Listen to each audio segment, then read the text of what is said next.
Olá, caríssimos estudantes, sejam todos muito bem-vindos à nossa trilha. Comigo, professora Irislene. Vocês estão acostumados a me verem aí nas aulas de educação física, né? E hoje eu estou aqui com vocês também para falar aí das raízes do mundo, da ciência e sociedade. E já agradecer porque você escolheu a nossa trilha, caríssimo. Ficamos muito felizes, tá? Todos os professores estão muito empenhados, estão muito dedicados aí a fazer uma proposta aí de um planejamento muito bacana, muito interessante para vocês, que traga muitos conhecimentos, que vocês apliquem aí no dia a dia de vocês. E quem sabe, né, desperte aí uma vontade de fazer algumas áreas, algumas faculdades, né? Por que não? Agradeço mais uma vez a gentileza de você estar aqui comigo nesse momento na nossa trilha aí, Raízes do Mundo, Ciência e Sociedade, tá bom? Então, vamos ver o que a professora Iris vai falar aí nessa aula? Olha só, a nossa temática de hoje, caríssimos, vai falar sobre engenharia e arquitetura ancestral. Acredita nisso? Exatamente. Então, o que eu posso dizer para você? Que há um elo, tá? Há um elo aí entre as grandes civilizações e os saberes da nossa comunidade. Então, a gente, além das aulas de história que vocês têm com os professores maravilhosos, né? Vocês já devem ter observado que muito do que a gente aplica hoje aqui, no nosso momento aqui, de forma contemporânea, a gente se utiliza lá da história, do conhecimento antigo, né? Vem muita ciência e muita aplicação na nossa natureza, certo? Maravilha, então. E aí, olha só o que a Prof. Iris traz para vocês aí. Vamos entender, então, vou pedir para o meu diretor me tirar da tela e deixar só o slide para você ver. Maravilha, diretor. Olha só, a gente vai começar falando aqui a respeito de quê, Prof. Iris? A respeito de arquitetura vernacular. O que vem a ser isso, vernacular, né? Arquitetura vernacular, o saber local. Então, é o seguinte, quando a gente fala de arquitetura vernacular, a gente está falando aí de uma ciência do fazer com o que nós temos. O que nós temos aí? Nós temos construções que utilizam recursos, né, que são imediatos da natureza. Como, por exemplo, o quê? Olha só, madeira, terra, fibras. E isso tudo, gente, vai se adaptar ao nosso clima, sem depender de uma energia externa. Então, quando eu vejo uma construção com essa pegada, com esse estilo, eu já consigo fazer uma ligação aí e entender sobre essa arquitetura. E a Prof. Iris gosta muito, né, de arquitetura, tanto é que está fazendo até uma outra faculdade com essa temática, né, arquitetura e urbanismo. E aí a gente observa também, dentro desse saber local, uma arquitetura sem arquitetos. Olha que interessante, né? Como que surge então a arquitetura? Surge lá, né, nas civilizações, nas grandes construções, através aí de um conhecimento que foi passado de geração em geração e que veio resolver problemas que eram o quê? Complexos, gente. Complexos relacionados ao quê, Prof. Iris? Relacionados à nossa moradia. E aí, o que faziam essas pessoas? Essas pessoas se utilizavam de recursos locais, da adaptação climática e desse saber que passava aí de geração em geração. Bem interessante, né?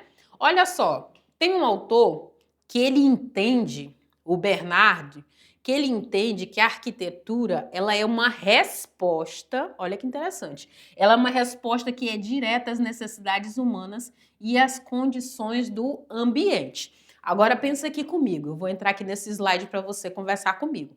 Pensa aqui comigo. Você tem alguns materiais aí que são da natureza, né? Você tem madeira, você tem pedras, você tem diversos materiais aí naturais, não é? E você aprendeu lá com seus avós, bisavós, pai, mãe, a construir algo. Então a gente está falando aí desses materiais aí que estão em meio à natureza, a fazer essa adaptação de uma arquitetura vernacular, né? Vernacular. Interessantíssimo, não é? Exatamente, Prof. Iris. E aí o que nós temos agora? Dentro desse saber local, caríssimos, olha só, a gente consegue perceber uma engenharia bioclimática. Será que é importante para nós aqui na região norte pensar no clima quando a gente vai construir uma casa? Com certeza. Principalmente por quê, prof? Porque a gente precisa observar o quê? A ventilação. Olha que legal. Então essas casas ribeirinhas, elas precisam estar o quê? Ventiladas para serem agradáveis, não é? Elas precisam também de iluminação, será? Com certeza, exatamente. E aí, no exemplo das palafitas, caríssimos, a gente tem aí casas, né, muito interessantes. A gente também tem casas de taipa aí, que não são apenas para mostrar aí com relação à tradição. São soluções aí técnicas que a gente se utiliza aí de alto nível, perceba aí, para trazer aí um conforto térmico, para trazer ventilação, certo? Para ter um controle ali, para deixar aquele clima, aquele ambiente mais gostoso. Com certeza, você já deve ter percebido, né? Se você já vivenciou casas nesse estilo, que são casas muito agradáveis, né? Justamente por conta desses materiais que são utilizados. Olha que legal. E aí eu vou abrir agora esse slide para você olhar de pertinho. Abre aí, diretor, para nós. Obrigada. A gente começa então falando, olha só, bem civilizações bem antigas, né? Vamos mencionar aqui agora sobre a Mesopotâmia. Vocês sabiam que na Mesopotâmia a gente tinha aí os mestres das águas? Sim, a gente tinha aí os sumérios, gente. E esses sumérios foram os primeiros a domar os grandes rios. Que rios eram esses, prof? Era o rio Tigres e o rio Eufrates. Através do quê? De canais de irrigação complexo, transformando aí o deserto, esse deserto sem água, sem vida, né, craquelado, triste, em uma terra fértil. Então a gente já começa a observar aí a engenharia e a arquitetura aí através, se utilizando aí de canais e diques para ter uma vida, né, uma sobrevida naquele espaço aí.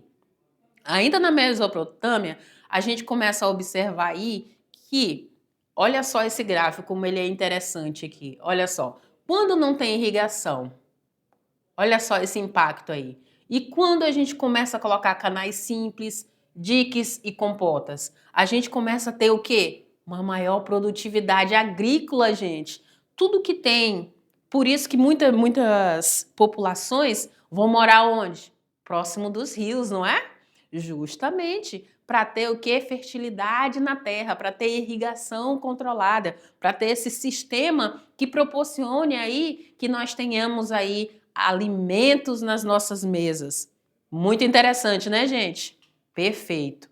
Olha lá, ainda na Mesopotâmia eu consigo fazer esse contraponto aí, né? Será que a gente consegue perceber cenários muito parecidos? Né, no contexto ribeirinho, com as casas de palafita, né? Será que eu consigo perceber também lá na Mesopotâmia aí esse controle da água, esse direcionamento da água, a utilização dessa água?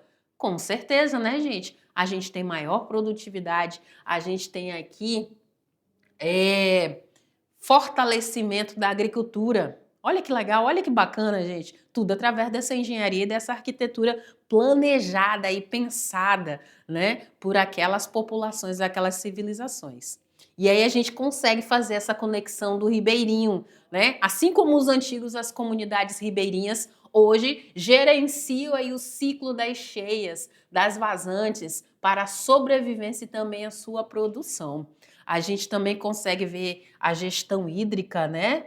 Pensar de forma correta aí nessa água com a engenharia de 5.000 anos atrás, que ela é a base aí para que a gente controle o fluxo da água, né, para a agricultura e também o transporte de hoje. Olha que interessante. Então a gente tem dois cenários bem distantes um do outro, mas muito próximos, né, no contexto aí de valorização dessas águas. Olha que bacana, né? A gente tem que fazer essa ligação desse conhecimento para a nossa realidade. Agora, um outro personagem que entra aqui é o Egito, gente. Olha só, o Egito, ele traz aí precisão que desafia o tempo. Como? Né? Então, a gente tem aí uma geometria sagrada com o quê? Com o uso de estiramento de cordas com nós em proporções de 3, 4 e 5 para criar ângulos retos perfeitos. Espera aí, professora Iris, espera aí. Você está falando de matemática? Exatamente, Carice. Nós estamos agora falando um pouco de matemática, né? De física aplicada, de matemática aplicada. Então, a gente tem aí uma técnica que é milenar de esquadrejamento em que ainda usamos hoje. Então isso aí vem com o povo do Egito. Perfeito. Qual era a logística do Nilo, né? A gente tinha aí transportes de blocos de granito de 2 toneladas por centenas de quilômetros através do rio. E essa água não era apenas um recurso, era a principal rodovia da engenharia. Então perceba aí o que a gente precisa valorizar aí com relação ao Egito. A gente também tem, gente, ferramentas de base. Então a gente tem um prumo. Você conhece um prumo? Vou já te mostrar aqui, tá? O prumo e o nível de água egípcios são os ancestrais, ou seja, vieram primeiro aí diretos como ferramentas que nós usamos até hoje aí nas nossas obras comunitárias, né, para garantir um equilíbrio dessas estruturas. Olha que legal aí. Olha que contexto, que precisão, que desafia o tempo, gente. Galera, isso é muito legal, né? Isso é muito bacana. Perceba o quanto que a gente consegue, né, associar o passado e o presente, né? É ancestral. E por que não a gente continuar utilizando? Inteligentes são aqueles que continuam a usar toda essa ancestralidade, né? Todo esse conhecimento que faz com que a gente cresça, com que a gente avance, certo? Perfeito. Que mais, caríssimos estudantes? A gente tem aí uma conexão, né, do nível de mangueira, de prumo, né, dos pedreiros, e aí eu vou abrir aqui esse slide para você ver de pertinho. Abre aí para nós, diretor, por favor. Do pedreiro que nós usamos hoje e funcionam sob os mesmos princípios físicos que foram descobertos por quem? Pelos egípcios há mais de 4.000 anos. Olha que interessante, gente. Olha o nosso momento atual e o momento anterior, como eles se cruzam, né? Como conversam muito bem. Agora a gente tem aí o Império Persa. Olha que outra inovação, gente, na engenharia e na arquitetura fantástica, fantástica. A gente tem o Império Persa com uma inovação térmica natural. A gente tem os badis. O que são os badis, Profires? Os badis são essas torres de vento aqui. São estruturas arquitetônicas milenares que captam aí a brisa externa. Então eles pegam o ar que é fresquinho, né, lá em cima e trazem para baixo nessa construção, nessa edificação e vai direcionar aí para esse interior. E vai tornar esse ambiente aqui agradável, gostoso de se vivenciar. Olha que bacana. Então eles utilizam o quê, prof? Eles utilizam aí o princípio do resfriamento evaporativo. Então, entra, tá vendo aqui, ó? Esse ar frio vai entrar e vai sair um ar quente. Esse ar frio vai circular aqui por dentro dessas construções, né? Vai ser captado porque a gente tem um ar frio aí bem interessante e vai sair aí um ar quente. Então aí a gente tem uma diferença de pressão para manter esses ambientes mais frescos, mesmo com calor extremo. Olha que bacana, que interessante. E aí, gente, a gente então tem uma ventilação que é passiva, né? Que eu não preciso aí de mecânica, que naturalmente ela vai acontecer. E vai eliminar a necessidade de energia elétrica. Olha que interessante, gente. Eu sou apaixonada também por arquitetura, né, gente? Pelas construções. E é sempre muito interessante como que quando a gente começa a olhar o local onde a gente mora, a gente percebe que existe muita ciência, muita tecnologia, muita inovação, né? O segredo está aí. Olha só, viu como você escolheu a trilha certa? Tenho certeza que sim. Ainda sobre o Império Persa, né, sobre essa inovação térmica e natural, a gente tem os canais subterrâneos, tá? O que acontece? A gente tem sistemas de túneis inclinados que vão transportar a água de aquíferos distantes, né, até as cidades por gravidade. Então elas vão descer, né? E essa profundidade desses canais evita aí a perda de água por evaporação e garante um abastecimento em regiões que são áridas, que são secas, gente. Olha só essa região. Olha que legal, né? Então a gente utiliza aí a gravidade ao nosso favor aí com esses canais subterrâneos. Legal, né? Quando você começa a estudar sobre as grandes edificações, as civilizações e as suas construções, você fica maravilhado, gente, você fica encantado. E aí, olha só, a gente tem a engenharia, né? A engenharia faz o quê? Faz essa gestão hídrica, então faz esse direcionamento dessa água de forma sustentável a se utilizar com zero consumo de combustível. Olha que legal, olha que carinho, né? Com a região que você mora. Quando a gente fala de bioclimatismo, de conforto sem energia, a gente volta de novo aí às torres, né, de vento. Olha lá, observa bem tudo isso, ó. O ar frio entrando, o ar quente saindo, o ar frio descendo, né, por essas instalações, refrigerando todo o espaço. Olha que bacana, né? Então se torna agradável. E aí a gente tem grandes lições que a gente aprende. Que essas torres de vento, gente, elas captam correntes de ar em altitudes elevadas para resfriar o interior das edificações. Olha só, se você está fazendo aí o registro dessa aula, que eu imagino que sim, um mapa mental, um mapa conceitual, você vai pesquisar mais sobre isso, você vai ficar encantado, maravilhado aí por essa nossa aula. Essa nossa trilha, eu já te falei, ela é fantástica, né?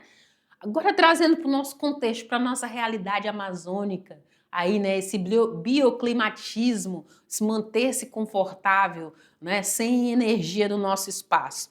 Então a gente se utiliza, por exemplo, de um saber tradicional brasileiro, que é o que, Profires? É o chamado pé direito. Professora, o que é pé direito? E por que não pé esquerdo? Né? A gente é um nome utilizado aí na arquitetura e na engenharia que essa parte mais alta da construção de uma casa, né? Então a gente chama ela de pé direito alto. Para que ela existe? Por que ela existe? Por que ela é tão importante aí nas construções? Porque, gente, ela vai permitir que o ar quente suba, tá?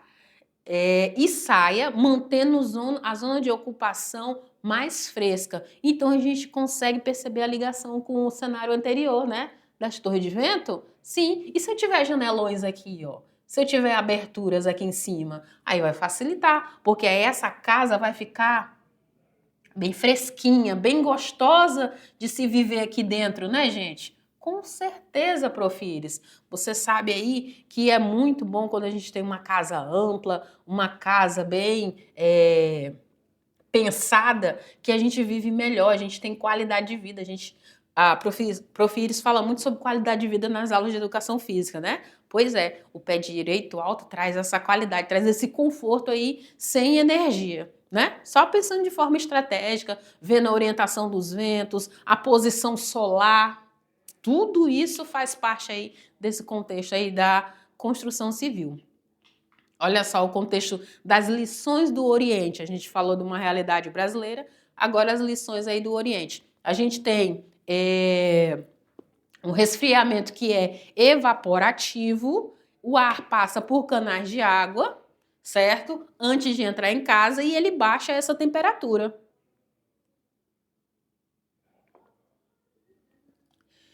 Então, gente, locais quentes, áridos, como que a gente viu aí nesses cenários, eles são beneficiados aí por esse resfriamento evaporativo, gente. Olha que legal. O que mais que nós temos aqui dentro do nosso contexto, da nossa realidade, Profires? Olha só, a gente tem uma ventilação natural, janelas amplas, portas amplas, né? Isso aí tudo faz parte desse saber tradicional brasileiro.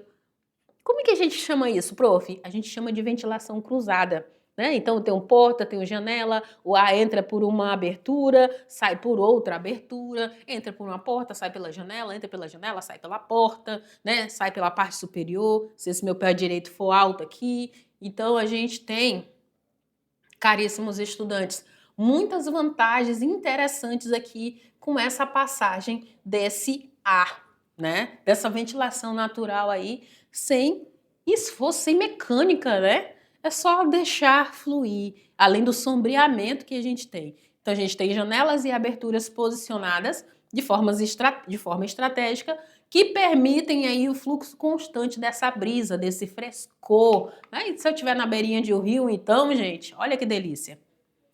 Olha só, outro ponto interessante que a Profires traz dentro desse contexto aí da engenharia de terra. Agora a gente tem algo natural que a gente se utiliza, né, chamado aí de adobe, do adobe ao pau a pique. Qual é o material desses dois processos aí construtivos? A gente tem o quê? A gente tem a terra. É muito democrático, né, gente? A gente tem terra. E aí a gente tem técnicas milenárias que utilizam aí a terra crua como um elemento que é estrutural e também de vedação. Então, a gente tem aí o adobe, né? O que é o adobe, Profires? O adobe é esse tijolo seco aqui. Tá vendo essa ilustração aqui do tijolo seco? Pois é tijolo seco ao sol. E a gente tem o pau a pique, que é essa trama aqui, né? Que eu vou utilizar de galhos, né? De madeiras, junto com a terra, para fazer aí essa vedação, fazer uma parede. Então são heranças vivas em nossos quilombos e também nos sítios. A gente ainda vê. A gente consegue ver muito isso, gente, olha só. Né? Na nossa realidade a gente tem bastante, mas a gente consegue ver muito também quando a gente vai ao Nordeste, né? Ali para o lado do Maranhão, do Piauí, a gente vê com muita frequência assim, na beira da BR, né? Da rodovia, a gente tem essa visualização. E aí o que a gente usa? A gente usa a inércia térmica, que é o quê? Uma capacidade da Terra. Olha só como que vai acontecer. A Terra, ela absorve aí o calor de forma lenta. E isso mantém a casa o quê, gente? Fresquinha. Olha que delícia. Durante o calor do dia e libera esse calor para o interior durante o frio da noite. Olha que sensacional, né? Então, você vê umas casas construídas de uma forma tão simples, tão singela, né? Mas que permitem uma agradabilidade tão grande e são sustentáveis, gente. São sustentáveis de forma radical. Por quê, prof? Porque a gente tem material 100% do local. Que material é esse? A terra. Olha que legal. E ela é biodegradável e com baixíssima pegada de carbono. Vocês devem ter estudado isso em geografia, né?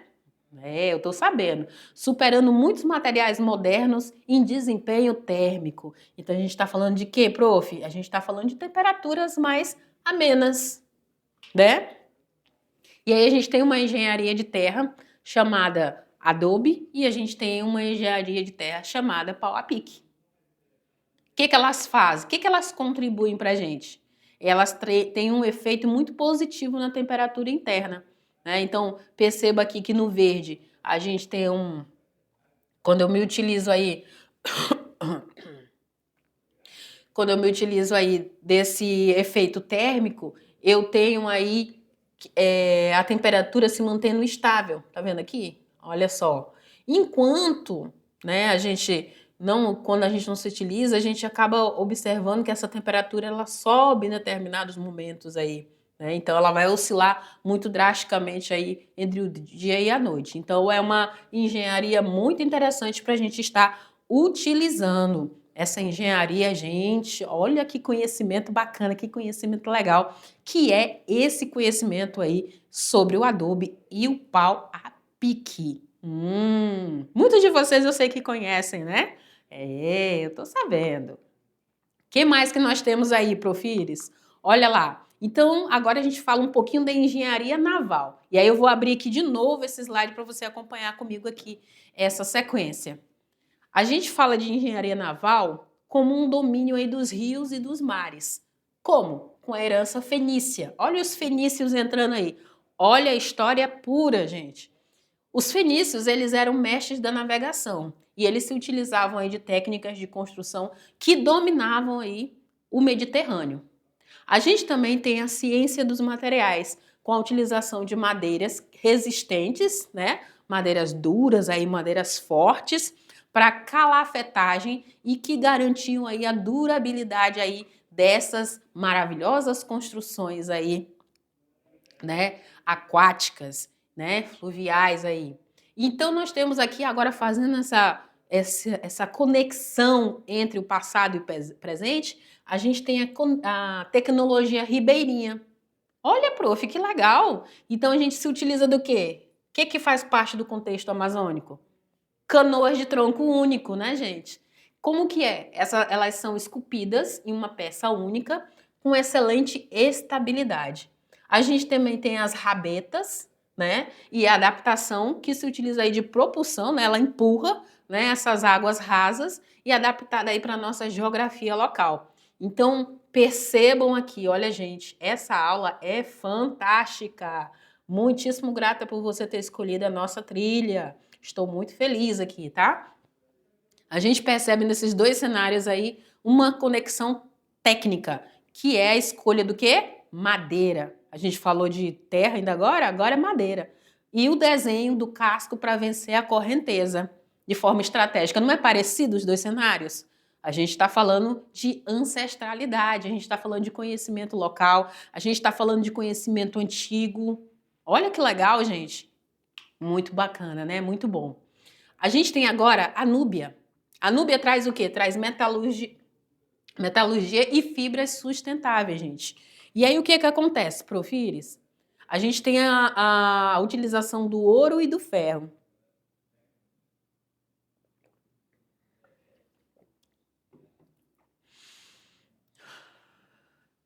No reino da Núbia, foi um dos maiores centros de produção do ferro da antiguidade, desenvolvendo aí técnicas de fundição que influenciavam aí todo o continente africano. Olha que legal. E o que se percebia? Muita utilização da resistência e do poder. Então tinha aí o quê? Domínio desses materiais, né? Desses metais, permitindo a criação de ferramentas agrícolas, né? O início de tudo, gente. Olha que bacana. De armas superiores, além de uma arquitetura monumental em pedra e em tijolo. Então, isso aqui conclui, ó, para você conseguir visualizar. Prof. Iris traz umas imagens assim bem instigantes para você conseguir fazer essa conexão de conhecimento entre o passado e o futuro, a nossa ancestralidade. O que a gente viu ainda de Núbia? Né?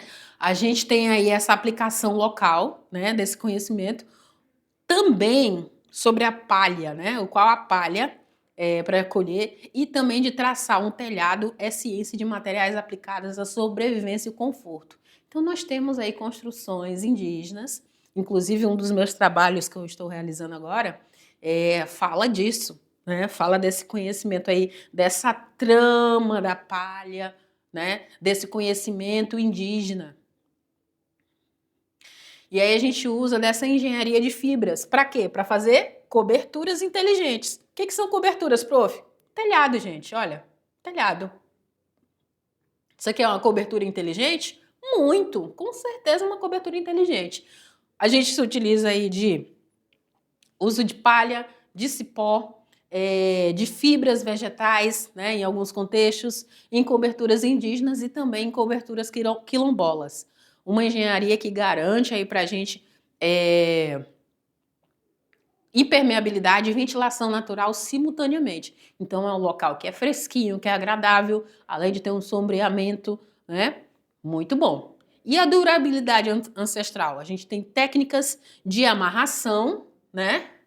Para fazer essas tramas aí, para fazer essa montagem toda aí, dessas estruturas que criam aí um trançado que elabora estruturas flexíveis e resistentes a ventos fortes, utilizando aí materiais biodegradáveis do local.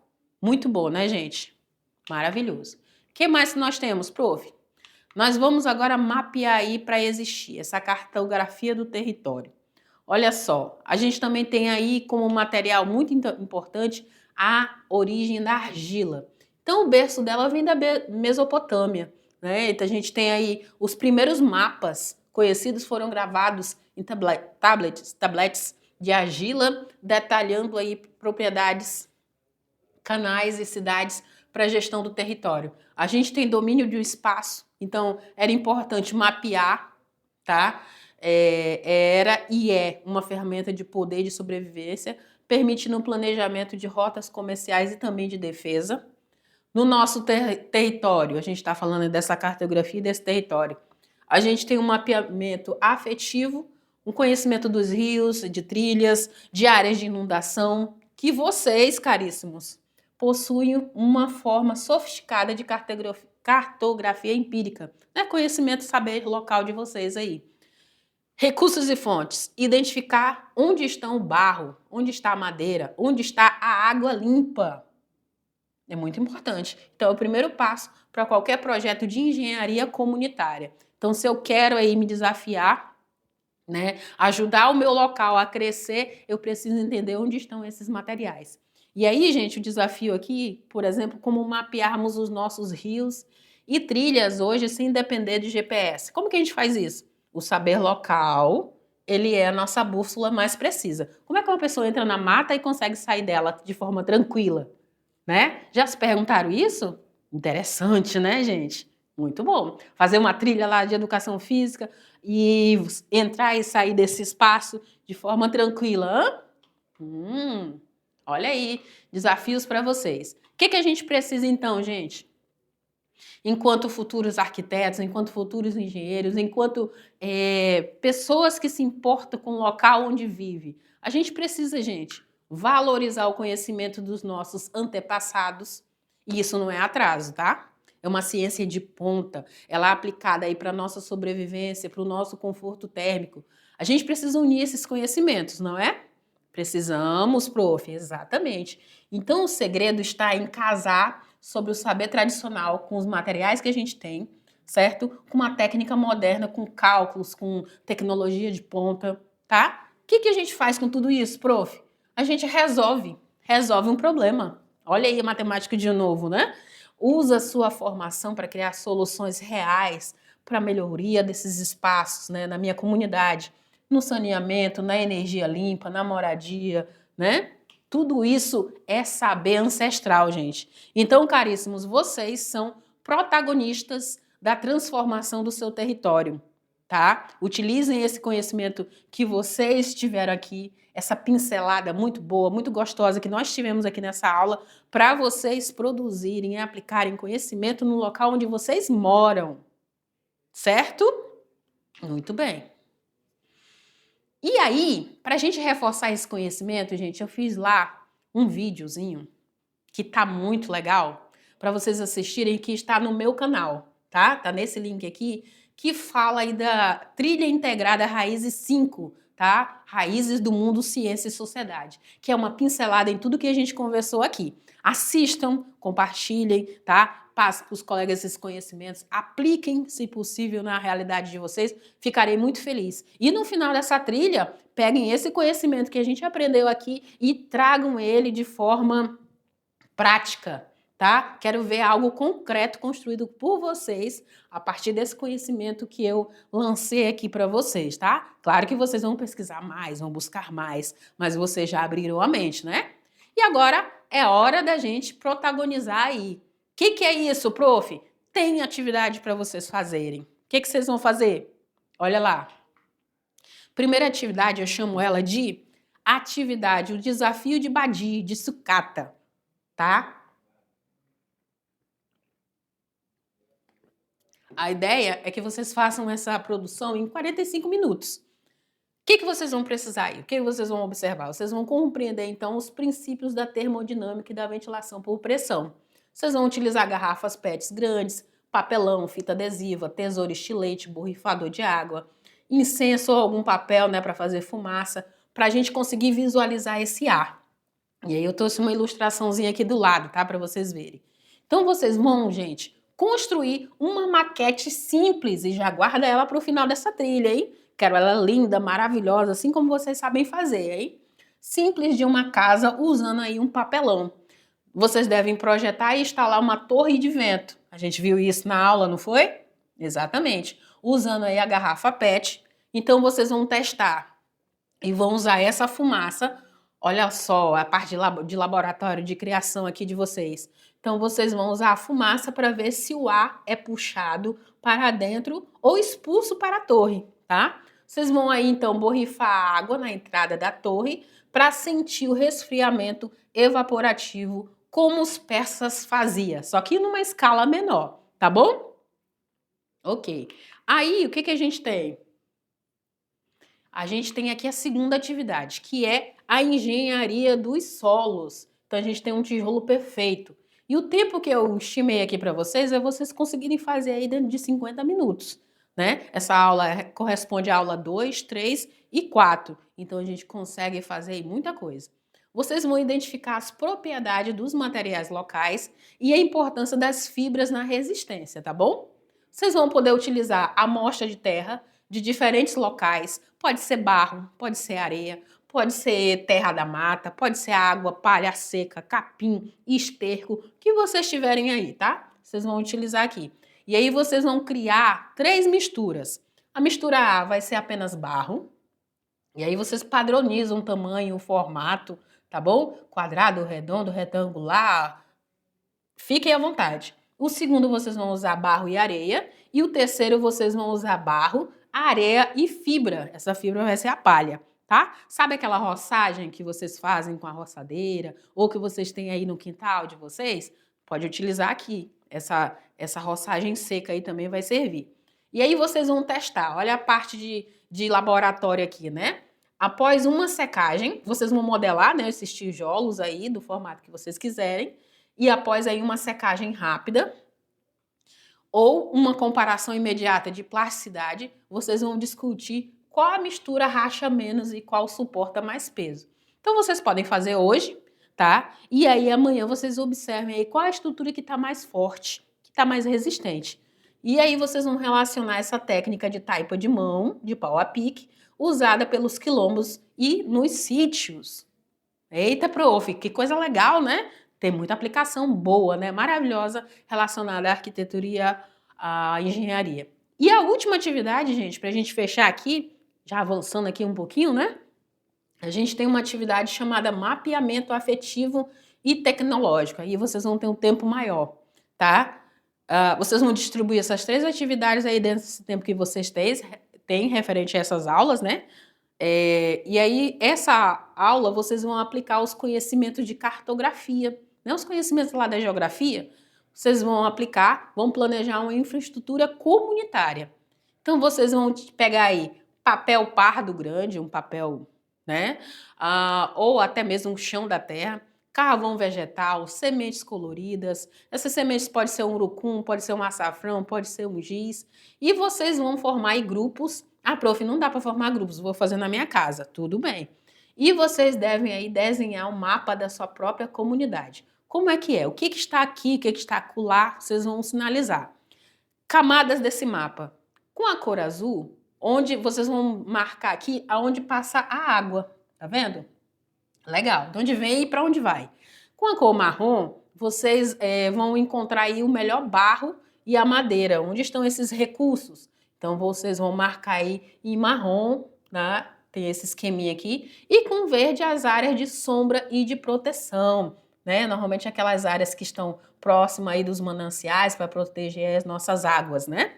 O desafio da engenharia é o quê, Prof. Iris? É que vocês desenhem esse mapa onde e como construíram aí um sistema de captação de água da chuva ou um pequeno trapiche, uma ponte, usando materiais que identificaram aí no mapa de vocês. E aí vocês podem apresentar em sala, né, para a turma, uma apresentação rápida de uns 5 minutos, 10 minutos, das soluções criativas para a turma, certo?